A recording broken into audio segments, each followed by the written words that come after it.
What is up, everybody? SlayZombi here with episode number 4 of the Digital Desert Podcast. Now, as you can tell, I don't have any co-hosts here. I'm just kind of winging it solo, but that does not mean we're not going to have a fun-filled podcast experience. So I have a few things I want to go over today. I have one main topic that I'm going to mostly be talking about, but I do have a couple extra things thrown in there. We're going to start with the Honda restoration update. If you guys are part of my YouTube channel, subscribers, you'll notice, hey, haven't seen any videos of that recently, so I'll kind of explain why that is exactly. We'll be going over the Xbox Game Pass and why I think it's one of the best investments I've ever made in gaming. We're going to talk about what's up with broke people, and before you throw me in chains about that, I will explain myself a little later. And we're going to head to Retro Game of the Day because everyone loves Retro Game of the Day. And then we're going to talk about our new SlayZombi Discord server. So let's get right into it. For the Honda, got some bad news, guys. It's been about a couple months since the last time I did a video about it. And the reason for that is I sold it. Yeah, I got it running and then immediately sold it. And you might be thinking, why? It was such a cool car. It was unique. It was just like you. And I thought that too. I thought, I kind of don't want to sell this. But we hit some hard times, and I had to do what I had to do to make ends meet. At the time, I was only working part-time, like 20 hours a week, making minimum wage, between my internship and my transition move into college. So in order to pay the next month's bills, I had to sell the Honda. So the 2 episodes that you saw, the first one was just cleaning it up. Second one was actually getting it running. If you haven't seen it, I suggest you go take a look at those. They're interesting, if not for background noise. But anyway, there's no more episodes on that. The guys that bought it said, that they were going to throw a B16 Honda engine. I actually think that's a Nissan engine, but they're going to put a newer Honda engine in it and basically make it a sleeper. So I hope they're doing well with that project. I would hate to see it rust away, but that's what happened to that, in case anyone's wondering. But Xbox Game Pass. Let's get into Xbox Game Pass. Now you might be thinking, SlayZombi, you don't even have an Xbox.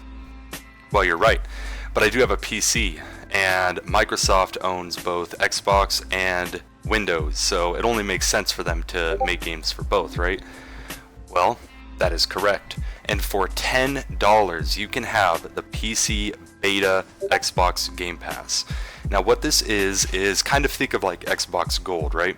You have your subscription service where you can get your online, whatever, you can play online with your friends, but you also get free games. I say free because you're still paying for the subscription service, but you get free games that you're allowed to play as long as you're subscribed to Xbox Game Pass or to Xbox Live Gold. Now, the Game Pass is the same thing. Now they've kind of streamlined it to where you're able to play it on PC and Xbox. And I'll just give you guys a quick list of all of these PC games that you could play for $10 a month. Now, these are, I will admit, there is a couple games in here that are not worth mentioning. So actually most of them honestly are not worth mentioning, so I'm not going to mention them.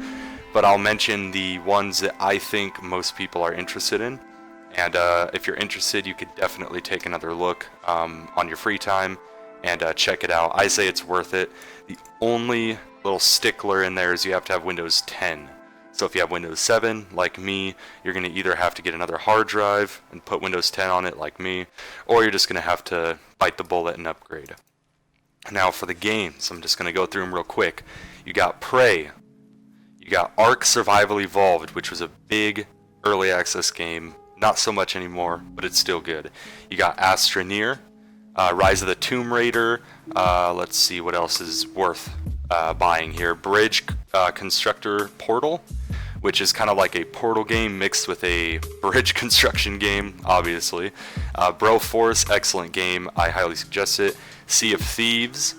Let's see what else we got. Cluster Truck, which is a really cool game if you like kind of like puzzle action kind of games. That's a good one. Crackdown 3, I've heard okay reviews, but I mean, it's a good AAA game for free. Dead Rising 4, I cannot personally vouch for that on PC because I have not seen it, but you might as well go look for it. State of Decay 2, which is pretty fun. Sunset Overdrive, SteamWorld Dig 2, Forza Horizon 4. Now this one I'll make special mention because this is my favorite game, period, on the Game Pass. I love this game. It's everything you want in a racing game, open world. I would just suggest checking it out. If not, just get the Game Pass for that because it's a $60 game by itself. Super Hot, Surviving Mars, Gears of War 4, which is pretty new, Halo Spartan Strike and Spartan Assault. You have Hello Neighbor, which looks like a pretty cool kind of stealth game. Hotline Miami, also fun. The Turing Test, haven't tried that yet, but it's a puzzle game. Metro Exodus, which is a AAA release, very recent. West of Loathing, which I heard is a funny game.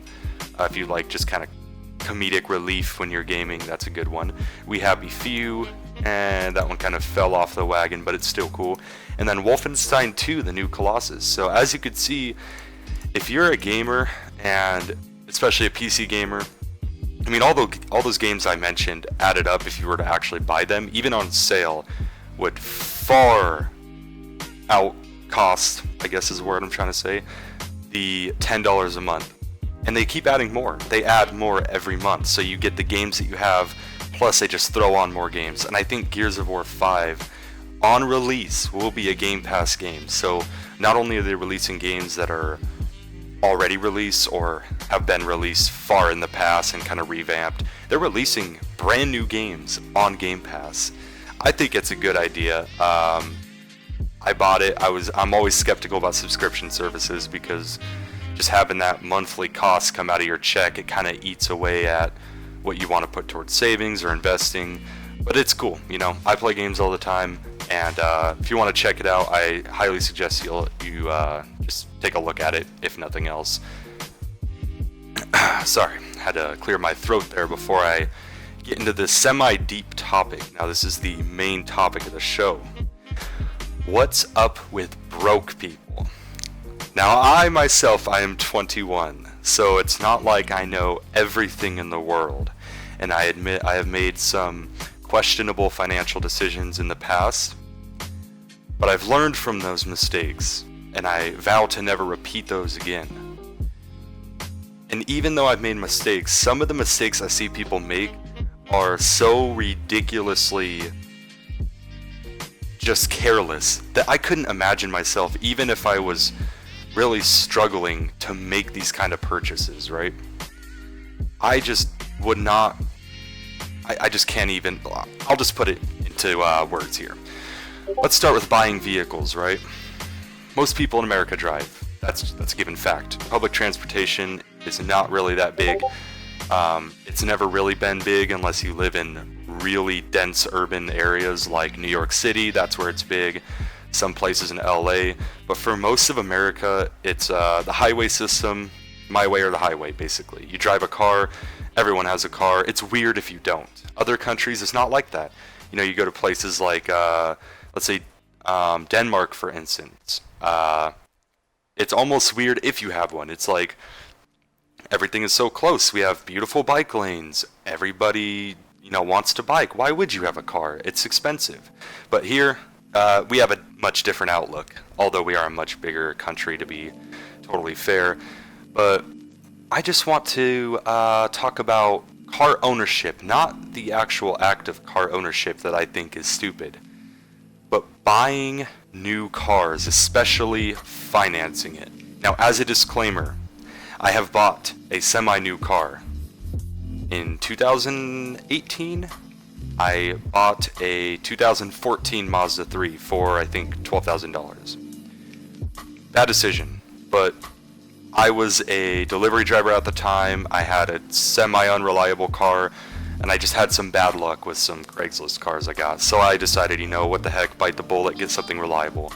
I learned from that, sold the car, got some positive equity actually, since I was paying it off so quickly.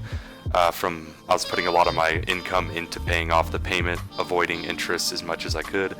So I got a used car, but that's besides the point. I just want to kind of give you guys some insight on the insanity the Americans today are going through to get a vehicle, an A to B vehicle. It's not even like supercars. This is, I need to get to work. So what do people that want to get to work buy? Well, let's see. The average loan amount, and this is according to finder.com, okay? Don't believe everything on the internet, but I could imagine that, I mean, who would want to lie about this, really? The average loan amount for a new car in 2017, just 2 years ago, I imagine it went up 2 years later, but 2 years ago, $31,000 for a new car. Now imagining that the median wage is $50,000. That means that the average person is spending more than half of their annual income. Well, take that back. Not spending half their annual income, because chances are they're financing it. They're buying something that would be worth, let's say, 7-8 months of their working months. That is insanity. And that's averaging a $515 monthly payment. I just cannot imagine. I thought my $300 payment was awful. I thought, I'm getting, this is a rigged system.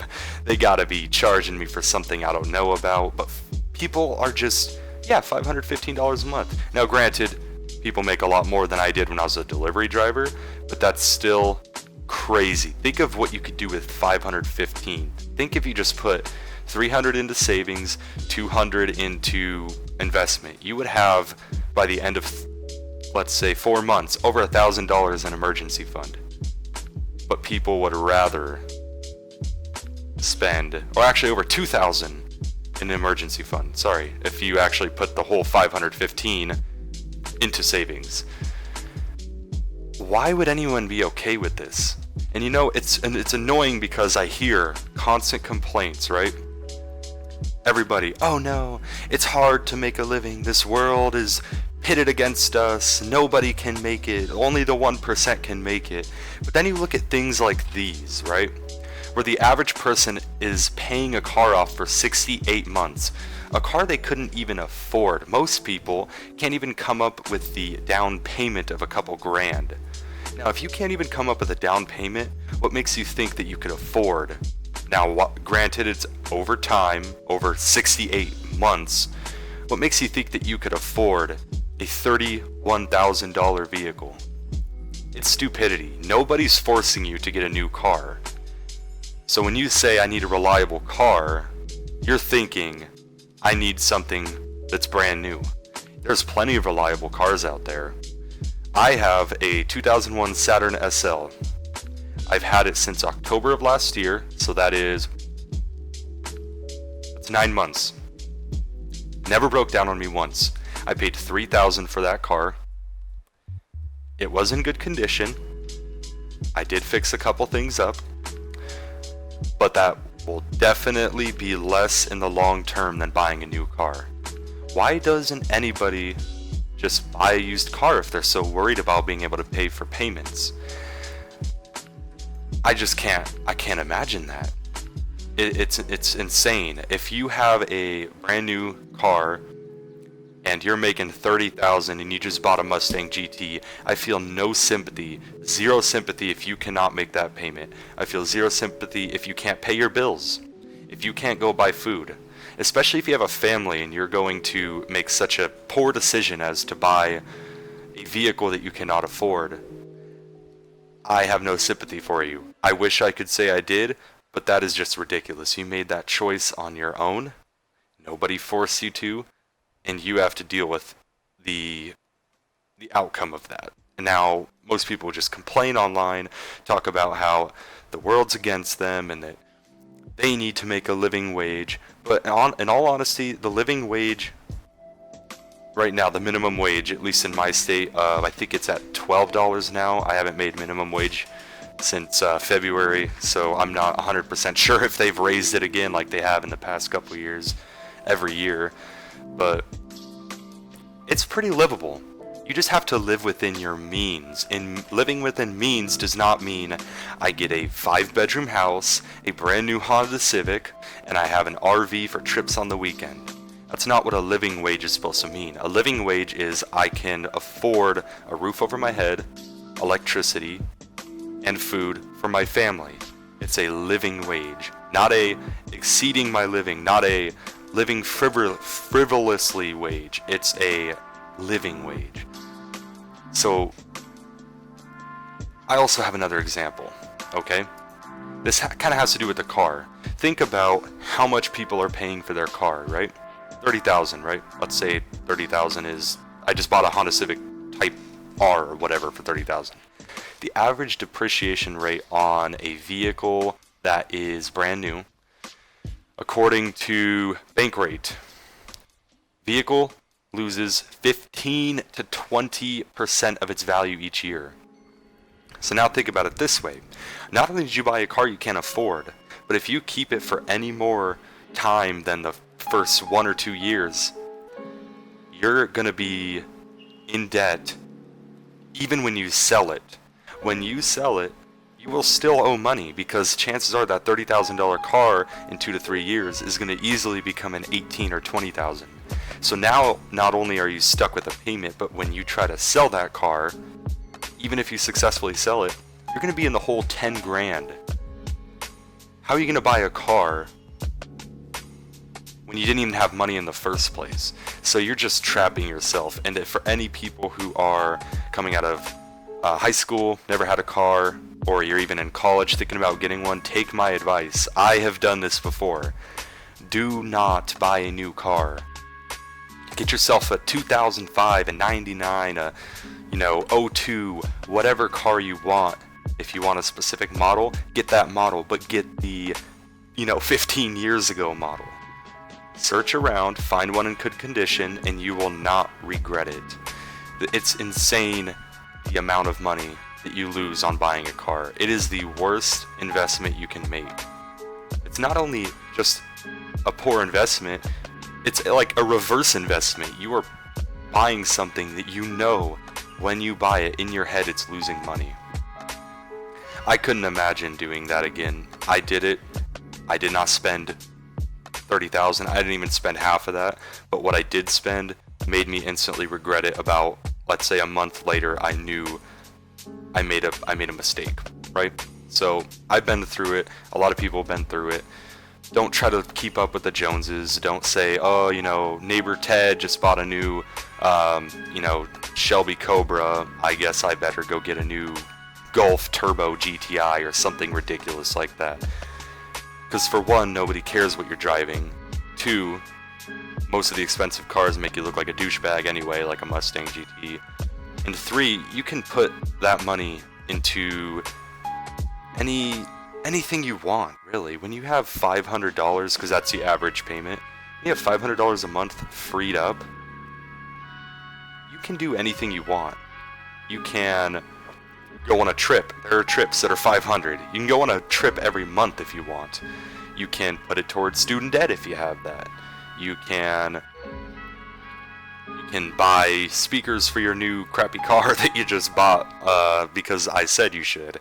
You can take your wife or girlfriend out on dates. There's so many things you can do when you're freed from debt. And that's kind of the theme that I want to go off on this podcast, is avoiding debt. There's so much debt in America right now. It's absolutely ridiculous just how much there is and how much the average person has to live through. And sometimes the interest rates just get so high that the amount you're paying in interest is almost more than the amount that you're just paying to pay off the principal. You're gonna get stuck in a trap that you cannot escape. So that's what I want to talk about first with what's up with the broke people, right? Now, all of these things I'm not talking about everyone who gets, some kind of financing is broke, or that I should say that they're wrong for doing what they do. But this goes towards more people who complain that life is hard, everything's too expensive, They can't get by, they're living paycheck to paycheck, and then they get things like vehicles, student loans, credit card, and have children. Those are like the 4 things that are going to cost you a hell of a lot of money, and buying a house, of course. But let's get on to the next one, student loans. Now this one kind of irritates me a little bit. I am a college student myself. I'm in my junior year of college right now, and as of now I have $5,000 in student debt.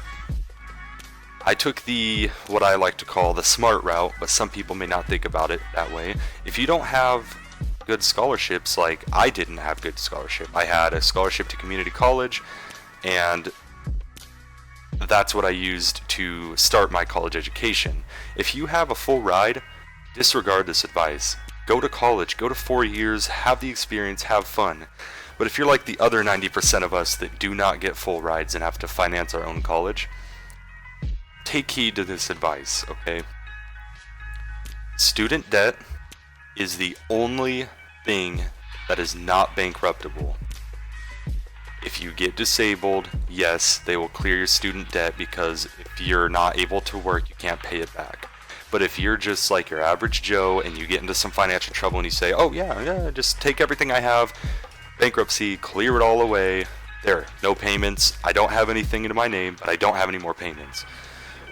That doesn't work for student loans. If you go bankrupt, that just follows you. You still have to pay it back.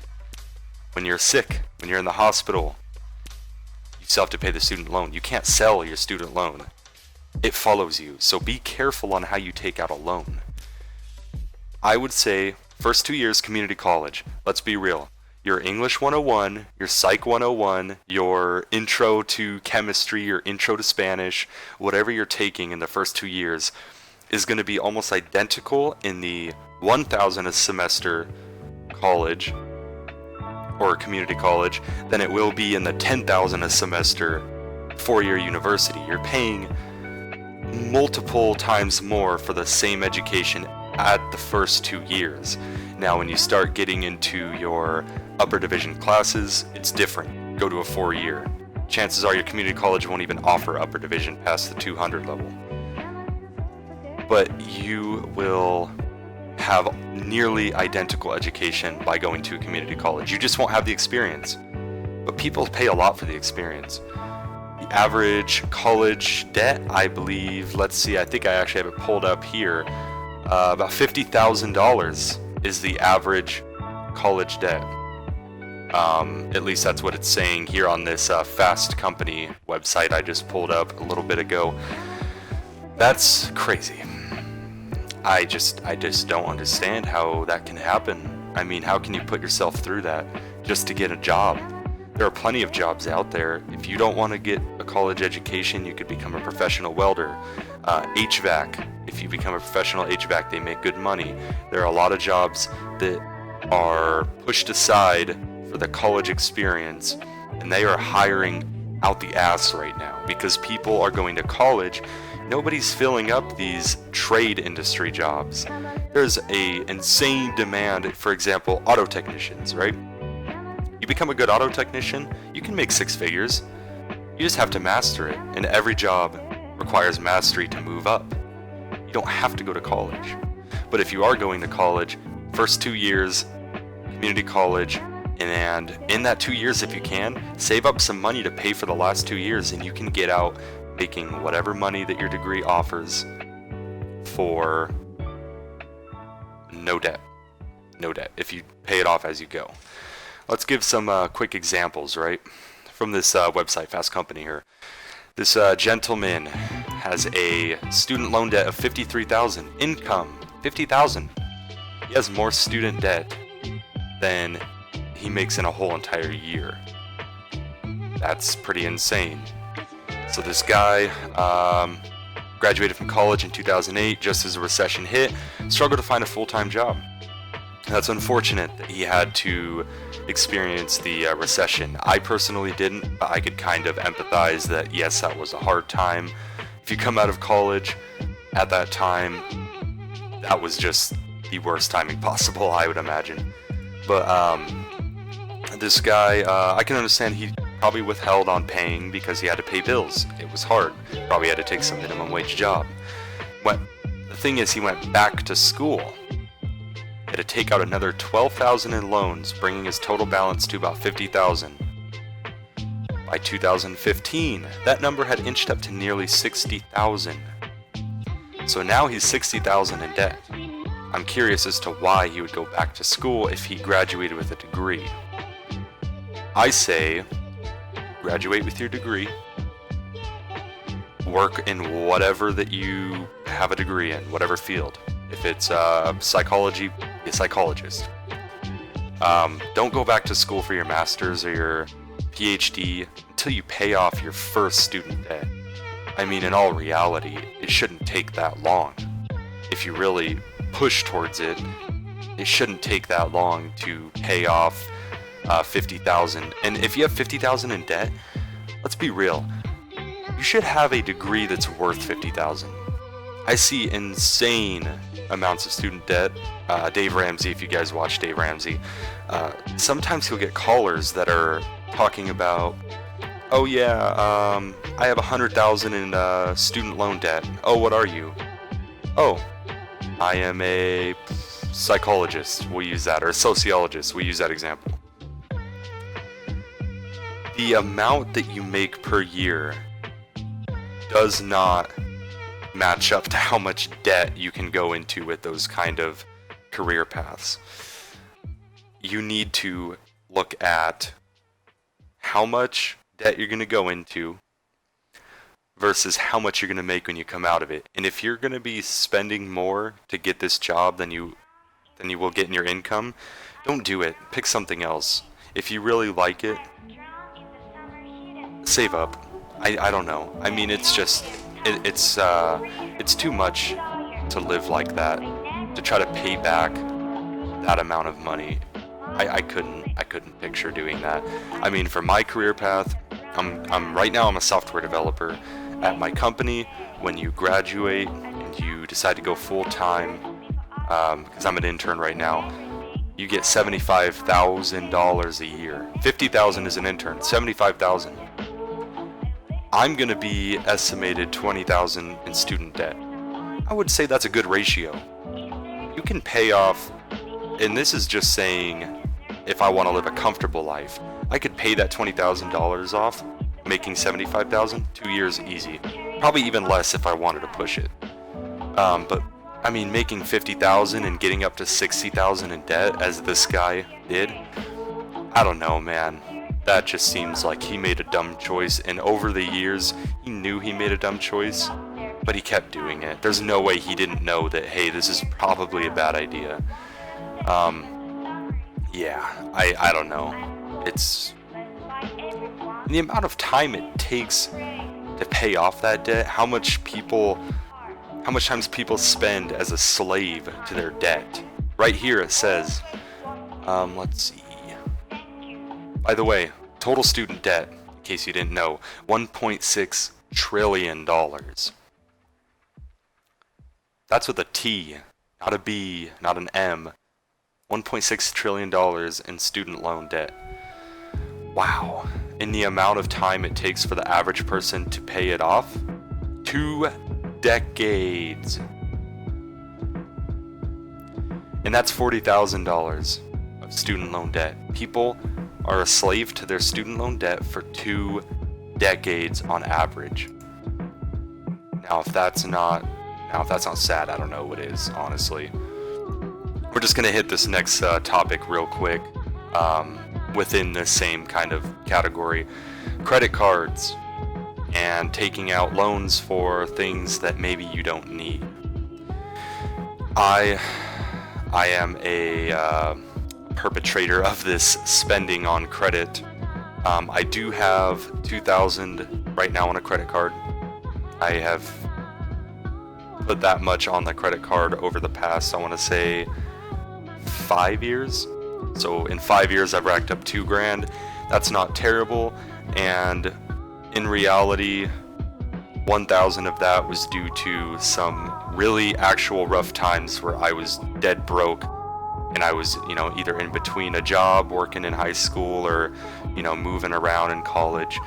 1,000 of that was what I would like to call non-frivolous, but I admit, spend $1,000 on things that I could not afford, but I really wanted. Some people spend a lot more. In fact, the average person spends a lot more. And I would just like to give this little piece of advice. Take it as you will, because again, I am a college student. Probably think I don't know what I'm talking about.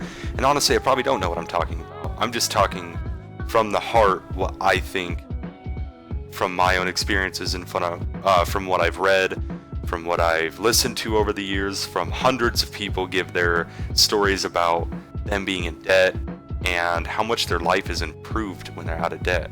So as far as credit, if you cannot afford what you want and it's not absolutely necessary, aka kids want an Xbox for Christmas, I want a new surround sound system for the house, I would like an RV, which is exactly what somebody I know is doing.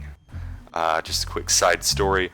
Somebody who just bought a $30,000 Can-Am is going to buy a RV, making $120,000, supporting 8 people on a single family income. All that was on credit, or single income. He's the only income of the family, basically. All of that was on credit. So he's paying monthly payments on a house, multiple vehicles, an off-road vehicle, and now an RV. Just imagine if you got sick. Just imagine if you got hit by a car going down the interstate, just a normal day, and you died. The only income supporting 8 people. You don't have any savings because you had to pay all the payments on these crazy purchases. What would that do to your family? How can you live knowing that you're putting your family in a very precarious situation? And I'm almost certain this person does not have life insurance either. I believe it's due to health concerns. Will not name the person. But if you don't even have health insurance, or life insurance, sorry, that's what I meant, life insurance, and you have all these payments, only income, you can't do that to your family. And a lot of people do this to their family, where they just go into massive amount of debt, not thinking about the future, not thinking about the what ifs. I have a savings account. I'm almost out of debt. I'm paying like $300 a month off on my debt. I think I'm actually at $1,500 on my credit card in debt right now. But I'm planning for the future, and for anybody who's just going into college, I suggest you do the same. Do not get a new car. Don't care what your friends think. Really don't. If people say, oh, look at this, hunk of shit, oh, you need to upgrade. If your car runs fine, if you have a Camry from 1989, don't get rid of it. You will not imagine how much more challenging life gets when you have a $500 car payment. I only had $300, but I can imagine $500 would be pretty rough. And then your insurance goes up quite a bit too. So just appreciate what you have. Don't feel like you need to keep up with anybody. Don't buy things that you can't afford. It's okay to use a credit card if you're in trouble. Let's say, you just got laid off and you need food for the house. You need to pay your electric bill. You need to pay your water bill. Okay, that's fine. Use a credit card. That's what they're for. It's for emergencies. Do not spend your credit money on things you don't need. That's all I got to say on that topic. That's what's up with broke people.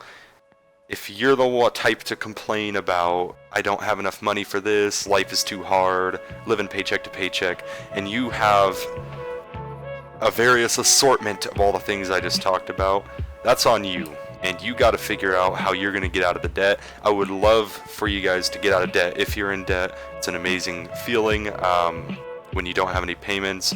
At one point, I had the same thing. My only payment I have now is my $50 a month for my credit card, but I say that's close enough to say I know what it's like to be in a financing situation and get out of it. It's great. You feel like you're on top of the world. You can just put your money towards whatever you want. But anyway, let's close off the show now with something a little bit on the I guess, lighter side, right? So I'm going to show you a clip, well, have you listened to a clip of a retro game of the day. This is one of my favorite topics for the show. Basically how it works is, I know it's been a while since I've done the show, but basically how it works is I play an audio clip from a game, right? And it's your job to, if you know it, just say it out loud, put it in the comments, pause the video here if you want to guess, or pause the video after I play the clip if you want to guess, and then I'll tell you guys what it was, tell you why I liked the game, my experience with the game. These are going to be older games for sure from my childhood. That's about, I would say, mid-2000s, early to mid-2000s, and some late 2000s. I would consider that my nostalgic gaming time. So without further ado, let's go ahead and play a sample of a game.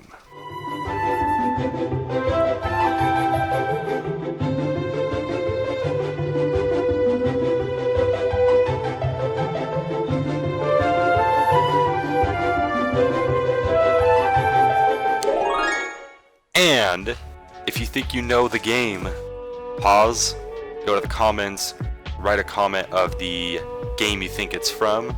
I'll give you about 5 seconds to do that before I just spit it out. Alrighty, I'll admit, it's Sims.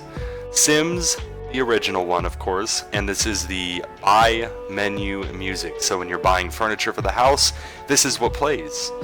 That is a nostalgic piece for sure. I remember when I used to live in Flagstaff, I would play the ever-living hell out of that game.